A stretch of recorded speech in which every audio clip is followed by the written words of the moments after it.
கருத்து கேட்டு வந்தால் அதிமுக ஆனாலே ஒரு கலக்கம் வருதுங்களா? பாபு முருகேல் சொல்றாரு. அப்படியெல்லாம் எதுவும் தேவையே இல்லைங்க. கடந்த 10 ஆண்டு காலம் அவங்க ஆட்சியில் இருந்துதான் மார்க் கட்டிக்கிறாங்க.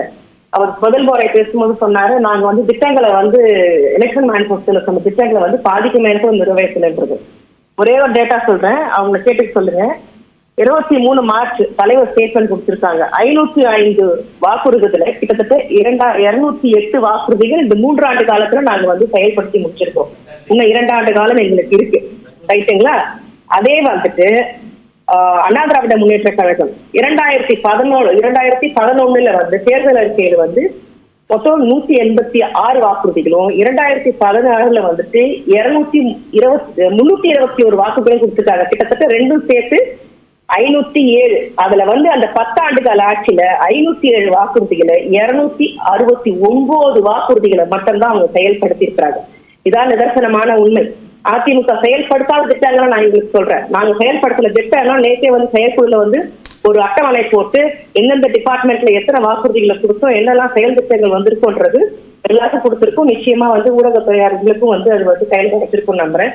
சென்னை முதல் கன்னியாகுமரி வரை கடலோர சாலை திட்டம், தென் தமிழகத்தில் ஏரோ பார்க்கு, அதே மாதிரி மொபைல் மின்னணு ஆளுமை திட்டம், தடையில்லா மின்சாரம், இலவச டிடிஎச்டி சேவைகள், வீடுகளில் திருட்டு கொள்ளை தடுக்க இளைஞர் சிறப்பு படைகள், பள்ளி குழந்தைகளை பாதுகாக்க மாணவர் சிறப்பு படை, மீனவர் பாதுகாப்பு படை, இப்படி எதுவுமே முக்கியமான விஷயங்கள் எதுவுமே சொல்லல.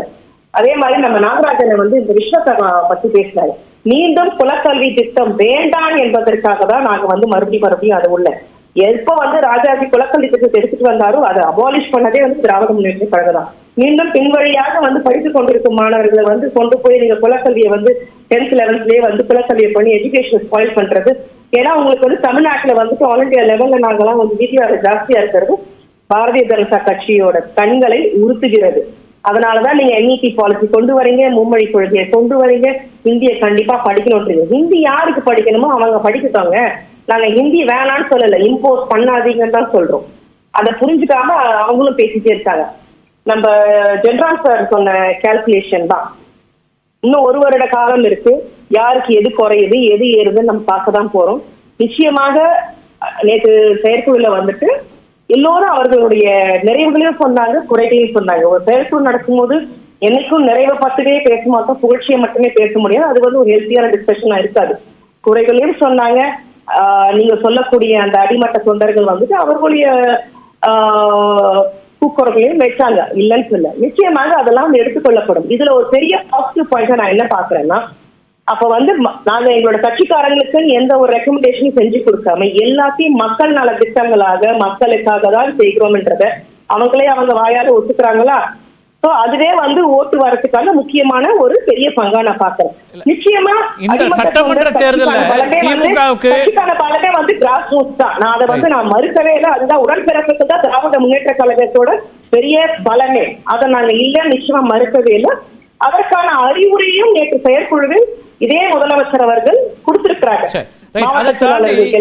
இதெல்லாம் செஞ்சிருக்கோம் அப்படிங்கறதெல்லாம் சொல்றீங்க. ஒரு அம்சம் என்னன்னா, இந்த முறை பலமுனை போட்டியாக இப்ப வந்து ஏற்கனவே 24 பலமுனை போட்டி தான், இப்பவும் பலமுனை போட்டியா இருந்ததுன்னா அது எங்களுக்கு பலம், நாங்க வெற்றி பெறுவது எளிது அப்படின்னு ஒரு கணக்கு சொல்றீங்க. பலமுனை போட்டியா வரும்போது அத்தனை பேருமே திமுக ஆட்சி மீதான விமர்சனங்களை மக்கள் மத்தியில் கொண்டு போய் சேர்க்க போறாங்கன்னா அதுவும் வலுவான பரப்புரையா போயிடாதா? அது உங்களுக்கு எதிராக இல்லையா? அதை வந்து அப்படி எளிதா கடந்துட முடியும்னு பாக்குறீங்களா? நான் அதை எளிதா கடந்துட முடியும்னு சொல்லல. அதுக்குதான் நான் ஸ்டார்ட் பண்ணும் போதே நான் என்ன சொல்றேன், எங்களுக்கு ப்ரோ இன்கம்பன்சின்ற ஒரு பெரிய பாசிட்டிவ் பாயிண்ட் எங்க சைடு இருக்கு. இத்தனை நலத்திட்ட உடல்களை செய்திருக்கிறோம், இத்தனை மக்களுக்கான திட்டங்களை கொண்டு வந்திருக்கிறோம், முதலீட்டுகளை கொண்டு வந்திருக்கோம். இது எல்லாம் நிச்சயமாக மக்கள் கண்டிப்பாக புரிந்து கொள்வார்கள் என்ற நம்பிக்கை. கடந்த காலங்களில் உங்க கூட்டணிக்கு இல்லாத நெருக்கடி இப்ப கூட்டணி ஆட்சி என்கிற கருத்தோட வர்றாங்கிறாரு பாபு முருகவேல். 5 பட்டியல அது ஒண்ணு சொல்றாரு, இடங்கள் அதிகமா கேட்பாங்க, இதெல்லாம் நெருக்கடி அப்படிங்கிறாரு. நிச்சயமா நெருக்கடி தான், நான் அதெல்லாம் மறுக்கவே இல்லை. ஆனா எல்லாருக்குமே ஒரு விஷயத்த சொல்ல விரும்புறேன். திராவிட முன்னேற்ற கழகத்தோட கொள்கை மாநில சுயாட்சி, மத்தியில் கூட்டாட்சி என்பது அறிஞர் அண்ணா காலம் முதல், முத்தமிழர் டாக்டர் கலைஞர் காலம் முதல், தளபதியார் காலம் வரை இது வந்து திராவிட எங்களுடைய டிஎம்கேவோட பேஸ் லைனே அதுதாங்கிறது கூட்டணி வச்சிருக்க அனைத்து கூட்டணியாளர்களுக்கும் தெரியும். அதெல்லாம் தெரிஞ்சுதான் கூட்டணிக்கு வந்திருக்கிறாங்க. காலத்துக்கு ஏற்பாற்போல் நாங்க கூட்டணிகளை மாத்திக்கல. 2019 இருந்து இன்னைக்கு வரைக்கும் என்ன கூட்டணி வச்சிருக்கோமோ அதில் வரக்கூடிய பிரச்சனைகள் எல்லாத்தையும் சார்ட் அவுட் பண்ணி தான் இன்னைய வரைக்கும் எல்லா தேர்தல்களும் நாங்க வெற்றியை சந்திச்சிருக்கோம்.